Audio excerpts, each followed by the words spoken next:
Background. My parents divorced when I, 18 male, was 3 because my dad was having an affair with my stepmom. My mom and stepmom were work rivals and strongly disliked each other even before the affair. There has always been speculation that this is why my stepmom willingly became the other woman, because she disliked my mom. I was aware of this, and not because of my parents, but because of the drama that would kick off with my dad's side of the family. I was present for some of my dad's relatives' speculations about this. My parents did not get along after the affair, and tensions were high whenever my mom and stepmom were in the same room. My stepmom had 3 pregnancies that ended. The first 2 were, I guess, typical or normal loss, but the third one caused my stepmom a lot of medical issues, and that led to her being infertile, so she and my dad never got to have a living child together.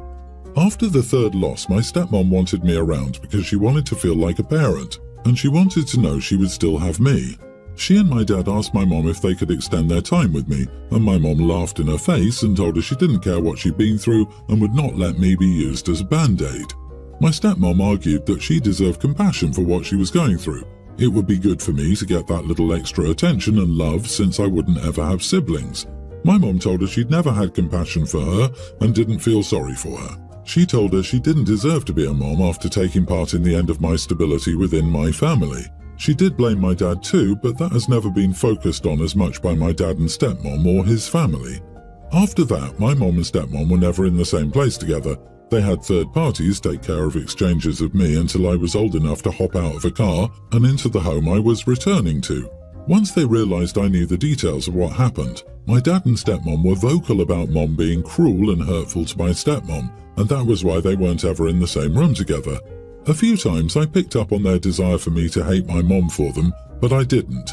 I tried to stay neutral, which my mom encourages, but if I have to pick, like with this, I'm team mom all the way. I'm graduating from high school in a couple of months, and my dad and stepmom brought up that my stepmom doesn't feel like she should be around my mom and doesn't want to be there with her. They told me they felt it would be best if I made it clear to my mom that she couldn't be there. I told them my mom would be there. Then my stepmom told me she can't be in the same room as her after what she did, so I said just don't come. I told her I wasn't going to beg her to be there. I wanted my mom there and they weren't going to stop me. They asked me how I could say that, knowing how mom treated my stepmom, and they asked me to be more compassionate. Am I the idiot? Not the idiot. Jesus, move away as soon as you can. I'm surprised you haven't asked to stay with your mom full time at some point. Where was your stepmom's compassion when she broke apart your family? I'm team mom too. Your mom deserved way better, and so did you. The cheaters ask how you can side with the victim cheated on because said victim fought back. Ha ha ha, the audacity, the entitlement, the victim complex. Wow, seriously. Even setting aside all the bad blood between your parents, as long as you have a good relationship with your parents, isn't it obvious you would prefer and choose them over any step-parent? Like that's just common sense. OP, they're adults here. Ask them why they can't have compassion for the kid being put in the middle who just wants his biological parents there at a major milestone in his life. Your mom owes your stepmom just as much consideration as your stepmom gave her when she decided to bang her husband. Hope your father will realize he should have been as neutral as you were and that he will set boundaries for his wife. She doesn't need to be at your graduation if she can't act like an adult, but your parents should be there for you. And what will happen when you get married? Is the stepmom going to demand that your mom not go too? Geez, team mom all the way. This is about my son Ryan. When Ryan was a senior in college, he told me one of his one-night stands told him she was pregnant. I told him we should get a DNA test to be sure that he is the father. So he did that, and when the results came back, he started to date her since he was the father. The woman, Shelley, has never liked me. The first time I met her, she commented that I must think so little of her to convince Ryan to get a DNA test. The relationship started on a horrible note. Shelley integrated into the family, but our relationship didn't warm up. Overall, I just avoided her for the most part. I was civil at events, but we were not buddies. They got engaged about 2 years ago. Around last Halloween, Shelley was telling the family I was saying horrible things about her. I wasn't. It was my word against hers, and my son gave me an ultimatum. I apologize or I won't be invited to the wedding. I refused to apologize for something I didn't do, so I was uninvited to their wedding. At Christmas, she told the family that if I was invited for the holidays, then they wouldn't come. There was a big drama and the family split the festivities into 2 days. My sister and husband have been on my side for all of this. The wedding is in 2 weeks. I received a call from Ryan last night. It boiled down to Shelley admitting to lying to him. She saw how sad he was that I wouldn't be at the wedding and told him the truth. He re-invited me to the wedding and I told him I was unsure and would think about it. I don't want to go to the wedding for several reasons. I don't support the wedding. I don't wish to be around my future daughter-in-law. I am very mad that she did this in the first place. My reputation in the family has been affected by her lies. And finally, she hasn't apologized. The truth is getting around the rest of the family and opinions are split. Some think I would be a jerk for not going and others think I'm justified in not going. Also, I'm still determining if I want a relationship with Ryan if he's with Shelley. Edit, all the family knows she lied. My son cleared that up with everyone, so my reputation is clear in that. Not the idiot. In my opinion, you should not go to the wedding until you get a proper apology from Shelley. She does not get to tell lies about you and then skate off scot-free. She owes you an apology. Let your son know this requirement as soon as possible. Make sure you get a proper apology, not a fake apology, e.g., I am sorry you felt that way about what I said. Your son should have gotten the truth from her before the invitations were sent out, and he proposed instead of waiting a couple of weeks before the wedding. Shelley is a piece of work. She should have remembered the golden rule about marrying into someone's family and not creating or causing trouble for family members. Honestly, tell your son you'll go to his next one. There will definitely be a next one if this is the person he's marrying. Ryan really needs to ask himself if he truly wants to be saddled with a lying troublemaker who may try to do something like this again to some other family member besides you. Ryan may have felt obligated to marry Shelley because he got her pregnant. Still, she's not entitled to expect to be treated as she wanted when she did the abusive lying. It's always scary when people are willing to lie through their teeth. Once you know someone is capable of that, how can you trust what they say? I genuinely would not go. But whatever you decide. Update, I've decided not to go. I don't believe it will be good for me, and I will explain to Ryan why I'm choosing this. I also don't think a wedding is the time to reconcile. I'll also explain that receiving no apology from either of them factors into my decision. Even if I got one now, I still will not go since I know it's forced. He is an adult. He will need to take the first steps to fix this, not me. My twin stepdaughter wants long hair but doesn't brush it while we're out. It's past her waist now. It becomes a tangled mess from her clothes, movement, weather, headphones, etc.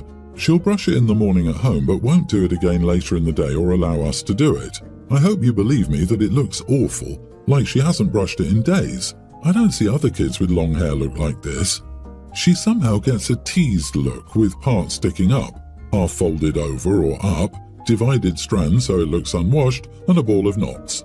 If she's at home, in the park, playing with kids physically or being active, then I don't care. She doesn't go out with her mom much. Her mom is a homebody and doesn't like crowds, events, spending money, etc. So her mom doesn't see or deal with this as much as we do. In contrast, my husband and I are very social and live events, and it's not a hardship to buy tickets or outings all the time. I know brushing hair in a restaurant or near other people is icky. I try to catch her in the bathroom or when we're not near others. I care because I think it makes her father and I look neglectful. I'm embarrassed. It's not about looks. We're a bit alternative looking, so I 100% wouldn't care if this was about style or expression. I care because she looks dirty, so it will reflect badly on us, the parents who are out with her. My husband just doesn't care. He doesn't care about looks. He's very blind to detail, such as house cleaning. He literally doesn't notice a dirty floor type of person. Plus, he says, but she brushes her hair in the morning. So I'm the nagging stepmom solely caring about my stepdaughter's hair. Would you judge the parents if you saw a tween with rat nest hair, or figure the kid is just making her own decision and being stubborn? It's also unfortunate because she wants to keep growing it out, so I'm worried it will look worse and worse. Lord, I'm embarrassed and worried that I look like a neglectful parent. Am I the idiot for wanting to make it a rule that we brush it when it looks like she's been through a hurricane later in the day? You are the idiot. Nowhere in your story do you actually show any concern toward your stepdaughter. You make it very clear how much you worry about yourself and how others will perceive you. What an awful stance to have. By pushing your perspective in this situation, you are sending a clear message to your stepdaughter that you care more about yourself than her. Your motivations are twisted and selfish, so maybe take some time to figure out why you care more about what strangers think of you than your stepdaughter's feeling. Yeah, OP says, I'm going to fix how you look because it reflects badly on me, and that's pretty toxic. This is all about OP and not the stepdaughter. Hair is really not the hill to die on. Children often feel powerless in their lives, and hair is a way of exerting a small piece of control. It allows them to learn how to make decisions about their bodily autonomy without having permanent consequences. With respect, basic maintenance of hair is basic hygiene. You wouldn't want her running around with food all over her face or filthy clothes either. It's level 1 of self-care. Expecting a kid who's about to go into middle school to be able to have the hygiene level of a third grader has nothing to do with bodily autonomy. You're not controlling the hair's cut, colour or length. You just want it to be clean and neat. OP's not the idiot. Every spring, my wife's family holds a family reunion. They don't celebrate holidays together often, so they all go out for these, renting a hall, catering the works. The only weird event at these reunions is a clothing swap between the women of the family. For whatever reason, when my wife and her sisters had daughters close in age, they decided a long time ago that this was the best way to do family hand-me-downs. All the women in my wife's family ended up being very short, 4'10" to 5'1", so they all wear rare but similar sizes, so it's always worked out. With a 70-30 gender split and the only men in the family being myself, my brother-in-law and my sons from a previous relationship, this swap meet is the main event. They make a whole show about it. It's incredibly boring from the outside, so my boys and I always head out early if we go at all. This would be a non-issue if it weren't for my daughter, Kate. She's my wife and my ours baby. Kate took after my side of the family. We're a taller family, or at least not Keebler elves, so by the time she was 11, she started coming back with nothing from those parties. The first time I assumed that she was just picky until I realised that she was beginning to be bigger than her older sisters and cousins and had outgrown any size they would wear. My wife thought she needed to realise that not everything was for everyone and to have fun being there. Last year she started having body image issues, thinking she was fat and needed to go on a diet, and now I'm thinking having this event is feeding it. This year is going to be a massive deal as my mother-in-law is going into a nursing home and is downsizing. She was so into fashion that she has a full storage unit of stuff, so this will be a ton of stuff. I'm starting to think the reunion shouldn't involve a clothing swap at all, and all of that should be done privately at another time. Family shouldn't be about a fashion show. My wife thinks that's ridiculous, and Kate is just having typical teenage problems that will go away on their own, but if she's so bothered, she can not go or stay with the boys. I don't think that's right. This is mainly a girls' reunion. It's not like there's anything else as an alternative for her to share because they don't really get rid of accessories or anything, it's just clothes. This event is starting to get mean and exclusionary and it needs to end. I'm trying my best to make them see sense and get nothing but arguments. Am I really in the wrong here? Not the idiot for wanting to end it. Probably would not be the idiot for actively ending it, at least if there were no resistance. But there will be resistance. Your wife doesn't see the problem, and frankly, it doesn't sound like she's going to. Still, the first solution is always talking about it.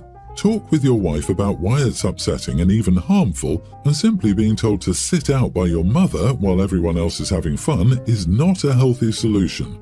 This is probably an unpopular opinion, but I think you are the idiot, and you're overreacting. My friend group has clothing swaps all of the time. I'm on the larger side and often don't fit a lot. I still love that they have them and love participating. If Kate really doesn't like it, don't make her go. She can leave early with you and the boys. But to want them to cancel the entire thing because your daughter feels insecure seems extreme. I can't imagine my friends to stop them because lots of the clothes aren't my size. I have a pre-tween son named Dylan and I share custody with my ex, Danielle. Danielle is married to Chris and I'm married to Christine. Christine and I took a week of vacation this week. Dylan didn't go because he had school and was with his mom, but he has spring break next week and I'm taking him and my older son, Dylan's half-brother, to Palm Springs. Dylan is very attached to Christine, me and my older son. We did FaceTime with him and he'd cry saying that he missed us. We came back last night and I asked Danielle if it would be cool if we went by to see Dylan, even though we're picking him up tomorrow. Unfortunately, we didn't get there until 11 p.m, but it was okay because Danielle and I always have things to discuss. Dylan was asleep. We were getting ready to go and Danielle said she was going to take a bath and we should see ourselves out. I took some of Dylan's stuff outside and returned to the house. Chris looked at me, wondering why I was back, and I casually mentioned that I was going to say hi to Dylan. Chris said Dylan was dead asleep. I said I'm sure he is, but he would probably be upset if my wife and I left without seeing him. Then it got weird. He said, "Hey man, can you just not wake him up?" I was like, "What?"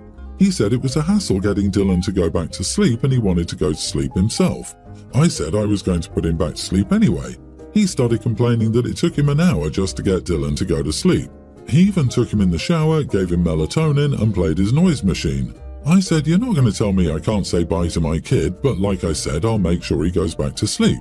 We talked about 15 minutes. He was pretty mad. Dylan didn't even wake up, so I just left him a Godzilla plush toy my wife got him while we were on vacation. Now there's clear tension between me and Chris. You are the idiot for making this into a weird power play with Chris. He should have knocked you on your butt for coming into his home and thinking you could do what you want. Leave the toy, maybe leave a note, and then just leave. They explain that they struggle to get him to bed, so why not just respect their parenting and your son's need for sleep and drop it? Or keep the toy and give it to him when he comes to you. You have no business showing up at that hour. You are selfish to show that man you can come whenever you want. For crying out loud, you're married and so is your ex. Don't walk into another man's house like that. Is that what you want to teach your son to do? It's Chris's home, it was 11 p.m. and he asked you not to. If it were me, you wouldn't be allowed in my home until you apologized, and only when the kiddo is awake. Grow up. You sound petty and childish.